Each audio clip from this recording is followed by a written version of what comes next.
Hey, and welcome back. It's the Marketer of the Day podcast, and Jonah Medanik is here. He's an engineer by trade and a serial entrepreneur by choice. And Jonah knows all about founding companies, getting venture capital, running SaaS startups, and so much more. He is the general partner and COO of Forum Ventures. So we are going to find out how to do some of these things, like having a B2B SaaS company go from startup to scale, and just all the headaches and the unexpected disasters in between. So, Jonah, glad to be speaking with you. Thanks so much for the time. Appreciate it. Appreciate you too. So we introduced you a little bit, but in your own words, what has you fired up these days? What's the elevator pitch? Well, what has me fired up these days is some of the things that have always had me fired up, which is working with amazing people in building companies. And as many of both you and your audience know, I'm a marketer, but storytelling. So those two things.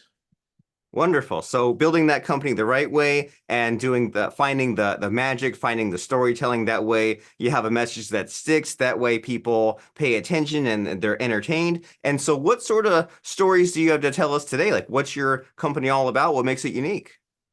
Yeah, so these days I work for Forum Ventures, and what we do is we help founders building business-to-business software companies go from zero to what we call sustainable. And sustainable can mean a lot of different things to a lot of different people, but we say a founder is sustainable when the power is in their own hands. They no longer need external capital. It's a sustainable business model. So we work with them and help them with whatever they need help with, which with every founder can be very different. That can be marketing, that can be technology, that can be product, that can be fundraising. But we support with capital and know-how. So in going from zero to sustainable, is there any one of these SaaS companies that really comes to mind? Is there like a fun one that's kind of remarkable or worth talking about today? I think we're really lucky. I mean, Forum's investing in more than 100 founders a year. So we've got a lot of really exciting companies. One of the ones, someone I've been speaking to yesterday is Private AI, which is building the privacy layer for a lot of the artificial intelligence products we're seeing right now. I think we're seeing a lot in the news that as exciting and interesting as these products are, there's a pretty serious privacy risk with a lot of our modern technology.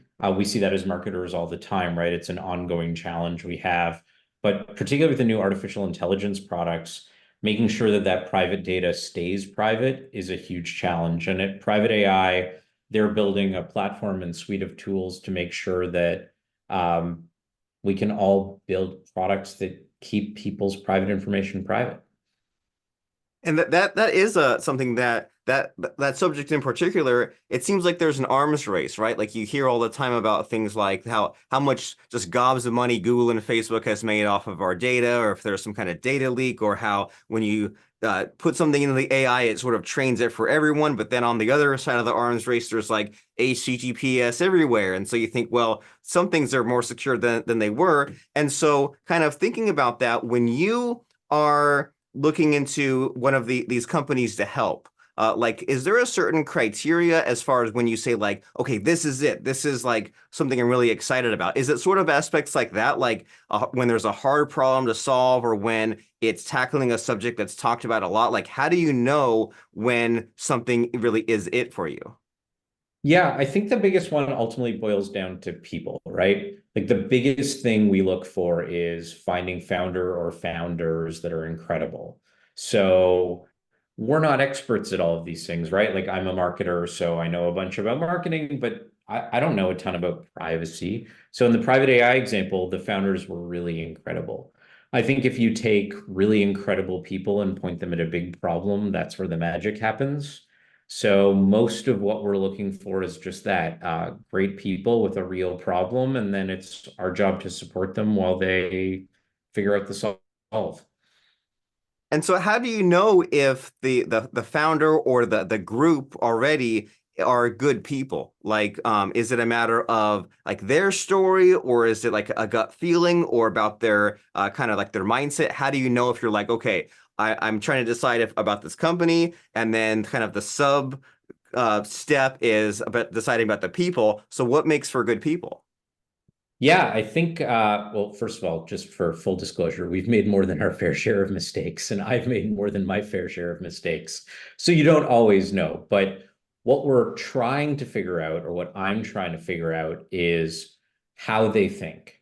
Because there's so many, as you well know, there's so many decisions to be made on that founder journey, and there's so many things that people need to be great at to build really big, really meaningful businesses, and no one's good at everything.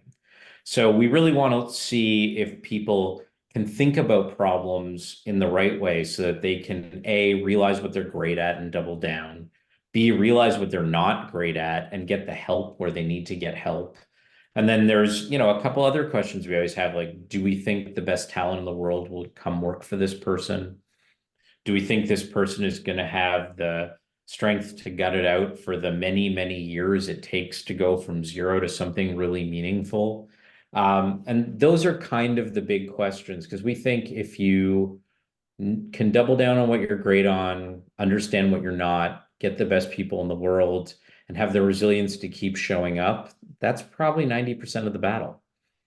I agree. I find that really helpful. Like my brain is kind of like decoding. I feel like I'm like a chat GPT taking like all this and like kind of saying like what are the attributes, and what I'm getting from that is there's some degree of like the charisma and the emotional intelligence of this founder, so that way it kind of attracts the right people. And then there's a matter of like the problem solving mindset, right? You think about, say you're hanging out with your friend and you think like, well, how many gas stations are in the whole United States? And someone who's unimaginative would say, oh, I don't know, how could I figure that out? But someone who's a problem solver might make some educated guesses and calculations that might even arrive at the wrong answer, but at least they kind of made that journey. And then there's also that thing to think about of the sorting aspect, right? Of saying like, okay, there's all these problems hitting me every day. What's in my wheelhouse? What can I solve? What can I solve that maybe takes longer? And then what can I hand off? And what is even not worth solving or not worth solving right now? I think that helps to break down a problem, right? Just to take the pieces apart and you get it into those separate little buckets. And so you mentioned there that it's not all successes, right? You've had some failures, and that's always fun because we love drama, and you're Mr. Storytelling, and the most fun part of the story is when you're like, oh my gosh, panic mode, what will happen next? So what comes to mind as far as a failure story?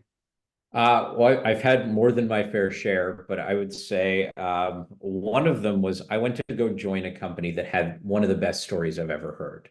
This is, about a decade ago, and they came to me and they said, video games is huge and on the rise. It was the year that video games revenue first eclipsed the revenue of movies. And they're like, video games literally make more money than movies. And I was like, whoa, I didn't know that. That's crazy. And they're like, and we've built this system that makes video games even more social. You can play against your friends and you can play against your friends for money. And I was like, well, that's brilliant. I used to like when I was in my dorm room, I'd play like Mario Kart for like who does the dishes. Like that was the most fun I've ever had, like that was the best of times kind of thing. And they said, and not only that, but we've got deals with most of the biggest video game manufacturers in the world to do this. Place like Electronic Arts and the people who made Halo. And so we're going to make this betting social system for video games, and it's going to be amazing. And it was amazing, although not necessarily amazing in all the ways we foresaw because of all the mistakes we made along the way. We signed up 1 million users, and we just, for the life of us, could not figure out how to make a delightful customer experience of this thing that everyone wanted to do. So it was a really important lesson that even if the story's great, even if there's all of these people that want to do it, if the experience isn't amazing, customers aren't going to come back.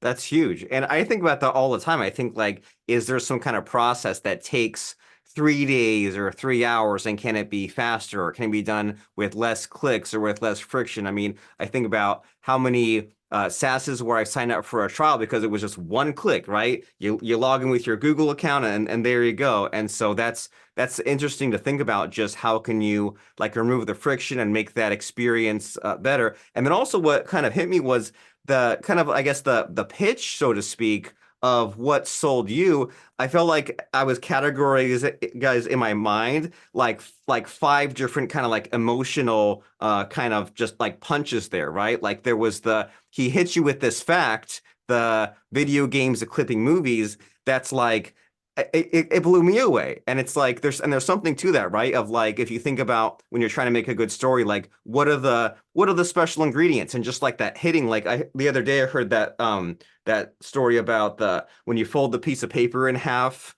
like eight, if you fold it in half 8 times, and then if you hold it 50 times, it'll go like halfway to the sun. And then it's like if you and you can easily look that up and prove it, and it's like mind blowing. And then it kind of if you move that along and connect it to the next thing, then you can really like just hit the ground running. And then even just the psychology of that story, the whole well, this is an idea that like it makes total sense and it excites you and it ties back to the good old days, right? The scrappy years, the college days. And so what do you think when you see this company such as this one that kind of comes to you with a good idea and they have the pitch deck and they have the story, like what do you wish they would have in place, or what do the best pitches have, such as what we're talking about? So I think you absolutely nailed it in like a really important way. I think a lot of founders, go online, they're like, how do I write a pitch deck? And it says like you need to have these 10 things, and they kind of mechanically slap those together. And I think to your point, really what it is a story. So I always tell founders, I'm like, forget about the like, yes, there's all these great resources. You can go on our website and find out like these are some great pitch decks. But if you mechanically follow what those other pitch decks did, that's not your story, that's their story. And so a story needs to always have a couple big elements, right? And I think you nailed it, right? Like what's the emotional core? Like why you, why this? Why now? What is the story that someone's actually going to connect with that says why this is an amazing business opportunity that's going to change the business landscape? And I think a lot of people are very mechanical, like, here's a problem, we built this, here's the market opportunity. And those are all true things and they're all necessary things to communicate, but they're actually not the reason someone's going to buy your thing. In this case, a piece of your business. I think the reason people do that is like you just noted, because they authentically connected to it. Yeah, I agree. And even thinking about this kind of process here, it seems like there's like it seems like the way we're talking, like there's nothing wrong with starting from a template, right? Or there's nothing wrong with looking at what works in the best practices. And it seems like what you're saying is what would help a lot of these startups when they're trying to say make an impression with someone like you is to maybe use what's proven and what works as a starting point, but then maybe ask some of these probing questions, like you're saying, why you, why now, and just kind of like revisiting and iterating and adding in your own personal story, and to build it into something that is kind of good. And it's like it's maybe it's painful or it's like difficult to think inward, right? And to kind of be vulnerable and express yourself. And so as far as the business that you've grown, and we talked about like the mistakes you've made and the kind of all these sort of lessons, what is in the future? Like what has you excited about what's coming up? So what's really exciting to me right now, everyone's talking about AI, and obviously, we've had AI for a lot longer than I think a lot of people recognize. This isn't obviously a new phenomenon, but what a lot of the new technologies have enabled is going to dramatically change the way I think a lot of us work, and a lot more quickly than I think people recognize. So that has me really excited. So I tend to believe that a lot of the tedious work that people are doing that's repetitive, that's kind of human initiated, is no longer going to be, because the amount of friction in adopting these new tools is so low because they just work on natural language. There's no learning curve. You immediately know how to use ChatGPT because they give you a little dialogue box and you can either talk to it or type at it, and you talk to it just like you would talk to a person. And so we're hardwired to use these tools. And so as those tools get more and more powerful, I think that That's a really exciting place to be because it'll take away a lot of the less natural and more mechanical aspects of our work lives, which I think is exciting. And I think it's exciting too. Like I was thinking the other day that it must have been like 20 or 30 years ago. I remember reading something about like Bill Gates talking about how he said, well, right now when you code something, you pull up Visual Basic or whatever, and you have to learn all these concepts like functions and objects. And Bill Gates said, in the future, you'll just sort of speak out what you want, and you'll just say in plain English, like, I want it to look like this, and then it will turn your everyday English into what you want. And you think about like in like Star Trek and things like that, right? They go to the computer and they say, "Hey, I just want you to pull this up," and like that is what the dream is. And we finally kind of broke through and got there. And I remember the first time I saw ChatGPT, it brought me back to when I used Microsoft Word as a kid. And when you open it up, there's like a blank document already open. And I'm like, what? I don't have to say new document. It's just like already there for me. And I remember like it's such a simple idea, but it kind of plays into what you're saying of like if just a regular everyday person, a non-techie, non-programmer sat down to use this thing, is it just immediately obvious what you should do, right? ChatGPT, it's as if you're chatting like we've all done most of our lives. And so that's a cool concept to think about as far as just all these pieces we're putting together, right? As far as I have my new SaaS idea. Is it exciting? Is it solve this kind of tough problem so that way there's less competition? Is it kind of have the storytelling that lends itself, but also that idea of, well, is it easy? And is there a simple process to get started and continue? That way it avoids that sort of video game betting thing. And so as we're winding down our conversation, is there sort of a missing piece here? Is there something that like you wish I'd asked you, or something that just comes to mind as far as like one little nugget of wisdom that you want to pass on to our audience? So I don't know if it's something I wish you asked me, but something I do get asked a lot is, what are the things we often tell founders that kind of help on the journey? And I think the biggest thing I'm increasingly seeing, it's always really, really hard to be a founder. It's hard to build something big and meaningful. And that piece of advice that I always have is pretty simple, which is that you don't have to do it all by yourself, and no one is good at all of the things that people need to be good at to build a business. And so finding that help is actually probably the biggest part of your job.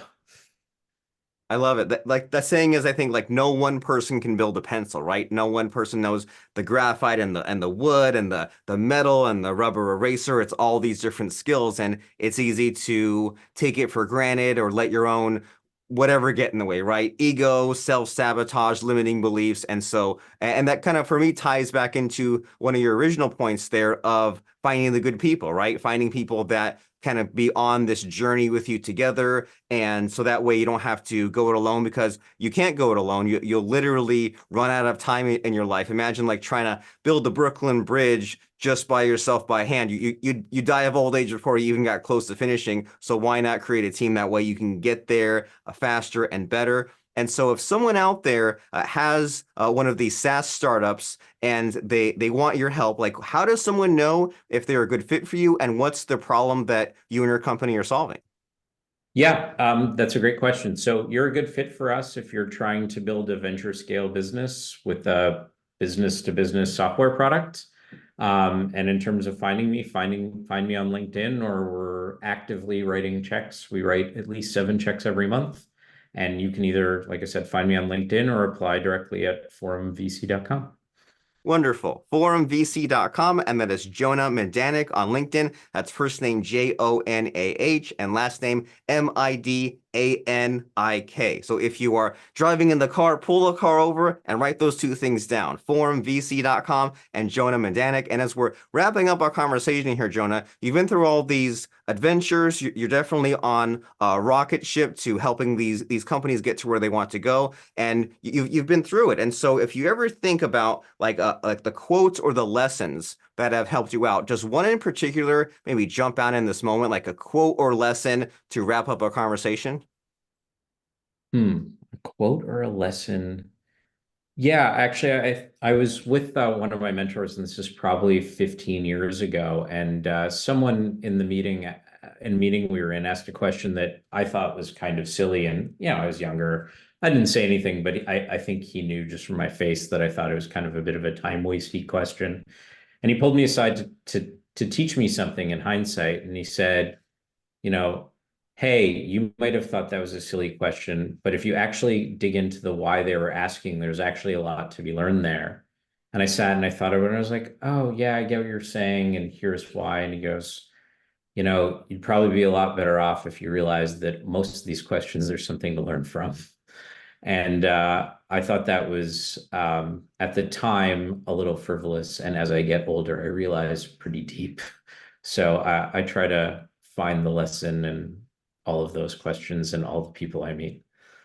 I find that powerful for like conflict resolution reasons, right? If someone asks a question, maybe you're annoyed or it's too simple, but as you said, there's a reason why they ask it, and they might be maybe like they're asking this question, and you might say, well, you should have maybe asked this question, or I can see that they're asking this question because they have this other emotional feeling. So I think that's powerful. Is don't just write off or disregard questions just because they hit you the wrong way. It could be and probably is a valid question. So figure out a way to dive deep and make it work. And as you out there, if you're a B2B SaaS founder and you are diving deep and you want to get to that venture level, then go to forumvc.com. We will see you there. And thank you, Jonah, for blowing our minds and helping us out and giving us some motivation and information. I really appreciate you. Thanks so much for your time, Robert. Appreciate it.